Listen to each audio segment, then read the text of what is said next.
Wow. Thank you, Kenneth. Thank you for that song.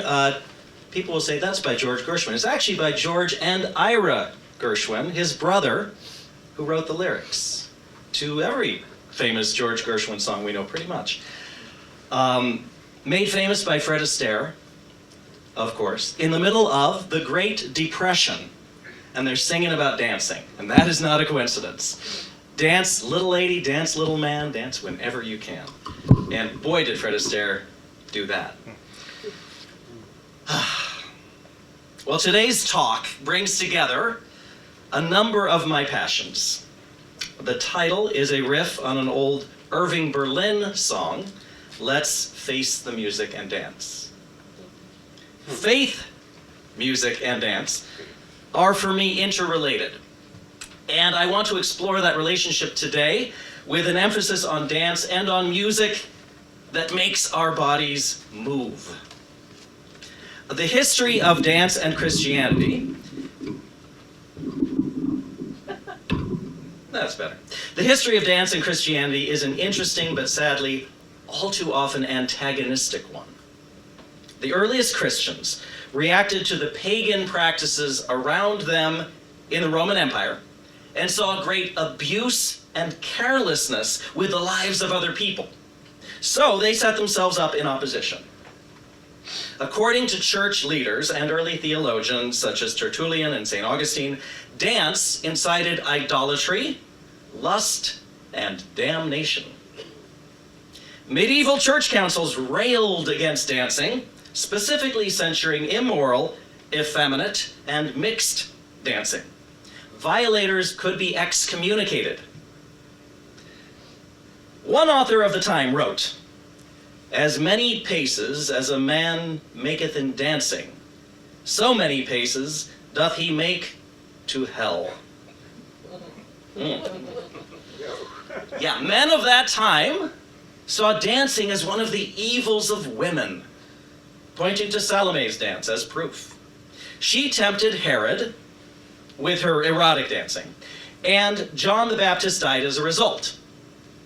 It's the whole thing. But the moral was, you see, she did that with her wicked dancing. And then they added that to the story of Eve to prove that all things feminine are suspect at best and often mortally sinful and dangerous to the soul. Watch out. Now, a certain form of courtly dance during the Renaissance, with intricate moves like you might see on Bridgerton, was allowed, so that one needed to hire an instructor and have time to practice these steps in order to master them. This meant, in other words, that their dancing was refined and not at all vulgar like the lower classes. Now, this attitude survives to this day, with respect going to classic forms like ballet and eventually modern dance, while so-called street dancing is not to be taken seriously. When there is passion and spontaneity involved, it seems in history, there's often been a dominant narrative of derision. Now, we might ask, and hopefully you are, why? Why is dance so often banned or restricted or judged harshly, even as it was for me growing up, especially for men? It's often been associated with losing control of one's body and of a wild nature, not compatible with good Christian behavior. We must also admit that sexism, classism, and racism have played a major role in the judgment of and restriction of music and dance.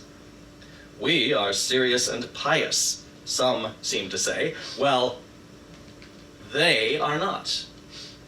Whether it was people of color, women, gay men, or any other group that people wanted to control or negate. The divine feminine was pushed down in many official church spaces, disempowered in the official hierarchy, so that people had to find that elsewhere, often from the Virgin Mary, who held that loving energy, that sense of compassion, in a way that people couldn't imagine from a man. They couldn't even imagine it from Jesus. He was your judge, right? So they had to embody that into the Virgin Mary. She's compassion. Now, in its rejection of Catholicism, Protestants also rejected what they saw as the cult of Mary. And by refocusing almost exclusively on the text of the Bible and its literal meaning, and by rejecting Catholic rituals, they cut off not only the feminine energy, but you could say the bodily connection, in favor of a thought-based, dualistic dominance paradigm. You're good or bad, saved or damned. Right? And we still often think that way. You're this or that. We don't like in between. You're male or female. None of this in-between stuff. Some of the Catholic elements that Protestants rejected brought spirituality into the body in real ways. Think back then, the services were in Latin. The people didn't understand.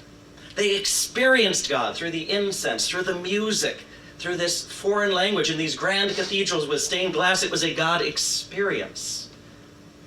In his book, The Eternal Christ, Richard Rohr speaks of the Eucharist as being a bodily event, a true ritual which takes God into our body through the Christ as Jesus. And he points out that it must have sounded shocking in its time, especially to Jews who saw blood as unclean and not to be touched. But it was a visceral way of getting this Christ energy, we could say, into us, remembering and actually embodying that reality. He points out, too, that Jesus' first miracle was, anybody? Turning water into wine. To extend a wedding feast, a huge party with dancing, and thanks to him, lots of wine. Right? Richard Rohr says, quote, "Much of later Christianity has been rather prudish and ashamed of the human body, which God took on so happily through Jesus, and then gave away to us so freely in the Eucharist." In other words, our incarnation is to be celebrated, not denied or escaped. But I think because of this history I'm discussing, we've cut ourselves off from our inner lives. Those scary impulses and feelings, the passions and the tenderness, the intuition and the guidance, the still small voice. We say, for example, seeing is believing, because we trust only that which can be seen externally. Men especially are trained not to feel. And we're taught to mock things that are not grounded in fact and substance as nonsense. Something outside the five senses that we acknowledge. Hearing, seeing, touching, smelling, tasting, period. Anything else doesn't matter. Doesn't count. Because we can't measure it. So where is inner feeling? Where is that sense? Emotions, spirituality, love. Not relevant. Our Puritan ancestors feared sexuality and dancing and anything that got us in touch with our inner selves. Misogyny flourished. Consider that women were literally burned as witches. And misogyny is one of the key factors in homophobia, transphobia, these other phobias, a rigid notion of who we must be and must not be. Men are good, women bad, or at least men are up here and women are down here. There's a rigid binary, so rigid that straying from it as a member of the LGBTQ community can elicit rage and even violence. People somehow get really upset about this stuff. And you're seeing it right now. People are getting really upset about this stuff. Why? We need people, I think, who carry that energy, that place on the spectrum between traditional notions of masculinity and femininity to express something viscerally real beyond society's rules. In Christ, there's neither male nor female, Jew nor Gentile. It's right there in the Bible. You might ask, Why are so many gay men, for example, known for dancing? Well, I think it's because we're in touch with what's going on inside of us, and we've allowed it to move us into a truthful expression, one in alignment with that most sacred inner feeling called love. We're in touch, more than most men allow themselves to be, with our inner feelings, something written off as feminine. We allow ourselves to dance, to be artists, to vary the tone in our voices, because we're connected to something inside. We listen to that and follow it in and with our bodies. All of that has far too often been completely outside the realm of Christian expression, especially among the so-called WASPs. Bishop John Shelby Spong, the Episcopal bishop, used to joke that if the Jews were the chosen people, his congregants were the frozen people.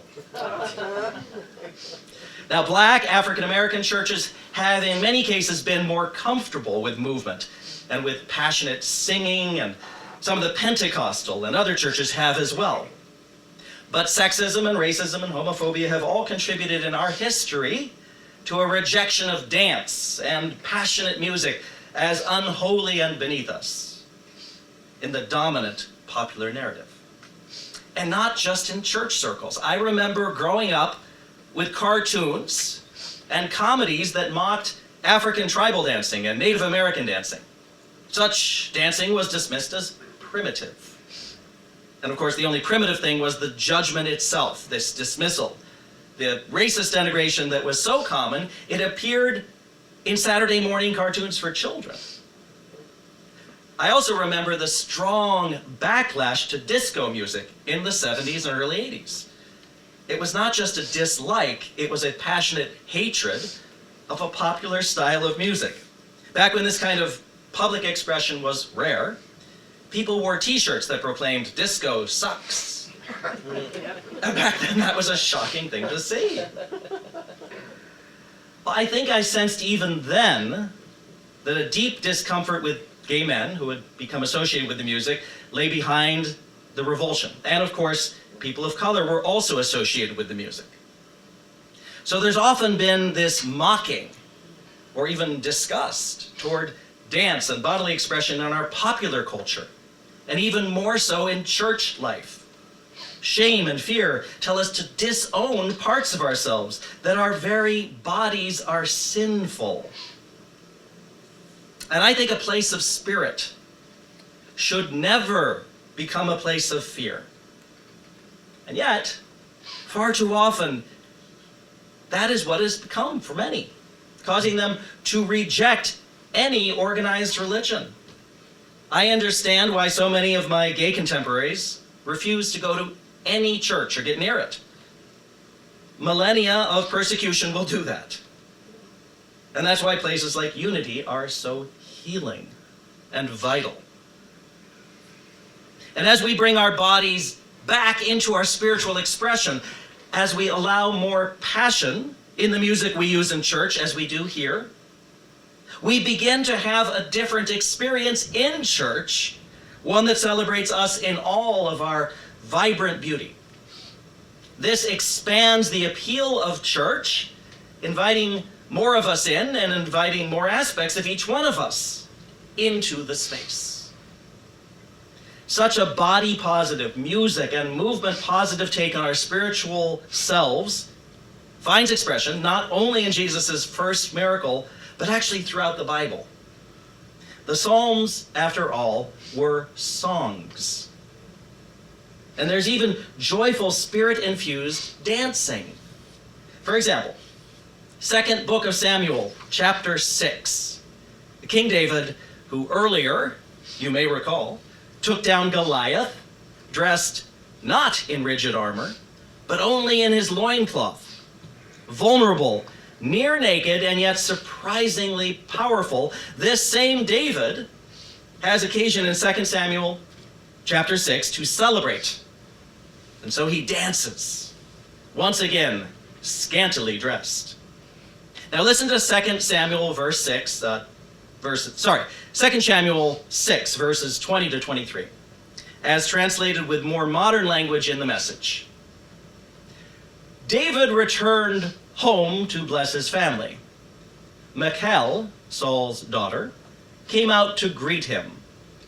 How wonderfully the king has distinguished himself today, exposing himself to the eyes of the servants' maids like some burlesque street dancer. David replied to Michal, "In God's presence, I'll dance all I want. He chose me over your father and the rest of our family and made me prince over God's people, over Israel. Oh, yes, I'll dance to God's glory, more recklessly even than this. And as far as I'm concerned, I'll gladly look like a fool. But among these maids you're so worried about, I'll be honored no end." Michal, Saul's daughter, was barren the rest of her life. So now, to the modern ear, that last part may sound a little harsh. But what if we look at it metaphysically? I think it might be saying that such rejection and judgment, did you hear the sarcasm? Such rejection and judgment cut us off from God. Such rigidity leaves us barren. The Jewish people, and by extension Christians, descend therefore not from the house of Saul, since Saul's daughter was barren, but rather from the house of David, this occasionally ecstatic, nearly naked dancer. The repression of dance, of movement, of our inner lives cuts us off from a truly profound relationship with this divine sense of ourselves, and again leaves us barren. I may have shared this story before, but it bears repeating in this context. About 9 years ago, I went on a spiritual retreat with other gay men up near Albany. Toward the end of this spiritually centered week, I participated in an exercise of both trust and liberation, dancing in a room with everyone else blindfolded. At the end of the exercise, we remained quiet as we were led to join hands and sit and then remove our blindfolds. Everyone left, and I went out on the porch in the middle of the woods and knew on a visceral level my oneness. It is impossible to capture in words, but I knew it in and as and actually quite beyond my body. It was profound. And I stayed in that state for an hour or two, who knows, but it informed the rest of that day and of that retreat. And that retreat changed me, bringing home the sacred within me, within my incarnated self, not in spite of, but in conjunction with being gay. It's a flavor in me that has been an essential element in knowing the God experience. I signed up for seminary shortly after that retreat. And before starting my formal training, I went out to dinner with a group of gay men I had never met, one of whom asked the table, "So what are your spiritual lives like?" Well, the answer I gave apparently won the day, because the guy who asked that question is now my fiance. I truly believe that that dance changed my life, got me in touch with something profound within me and within the world that I could not access through thought alone. And that shifted me. And the demonstration has been extraordinary. Living a life that I literally couldn't imagine 9 years ago. Owning and sharing a house, an engagement, joyfully performing at our local theater outside of the city, living in a village up the Hudson overlooking a lake. It goes on and on. Dancing has always been an essential part of me as a primal, joyful and spiritual self. Every time someone has asked me to list 10 joyful activities on a retreat or class or chaplain training, dancing has always been one or two. As Rumi put it so perfectly back in the 1200s, dancing is not just getting up painlessly like a leaf blown on the wind.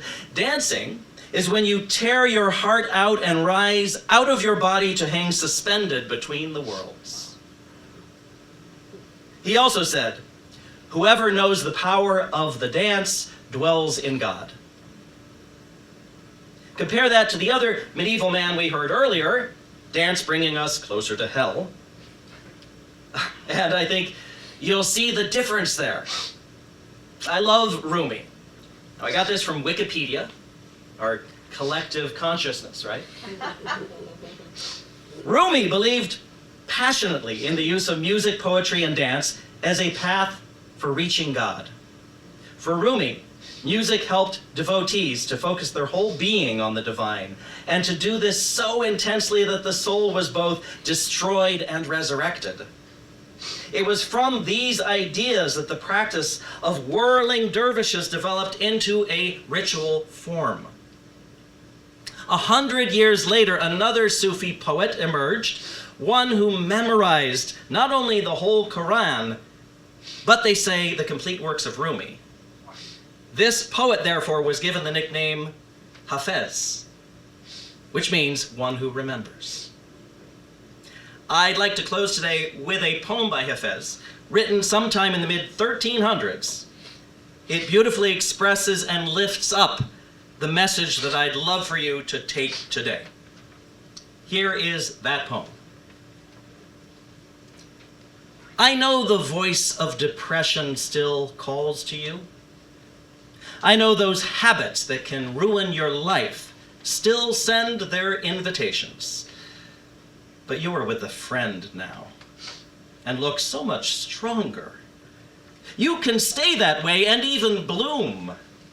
Keep squeezing drops of the sun from your prayers and work and music and from your companion's beautiful laughter. Keep squeezing drops of the sun from the sacred hands and glance of your beloved, and, my dear, from the most insignificant movements of your own holy body. Learn to recognize the counterfeit coins that may buy you just a moment of pleasure, but then drag you for days like a broken man behind a smelly camel. You are with the friend now. Learn what actions of yours delight him, what actions of yours bring freedom and love. Whenever you say God's name, dear pilgrim, my ears wish my head was missing so they could finally kiss each other and applaud all your nourishing wisdom. Oh, keep squeezing drops of the sun from your prayers and words and music, and from your companion's beautiful laughter, and from the most insignificant movements of your own holy body. Now, sweet one, be wise. Cast all your votes for dancing.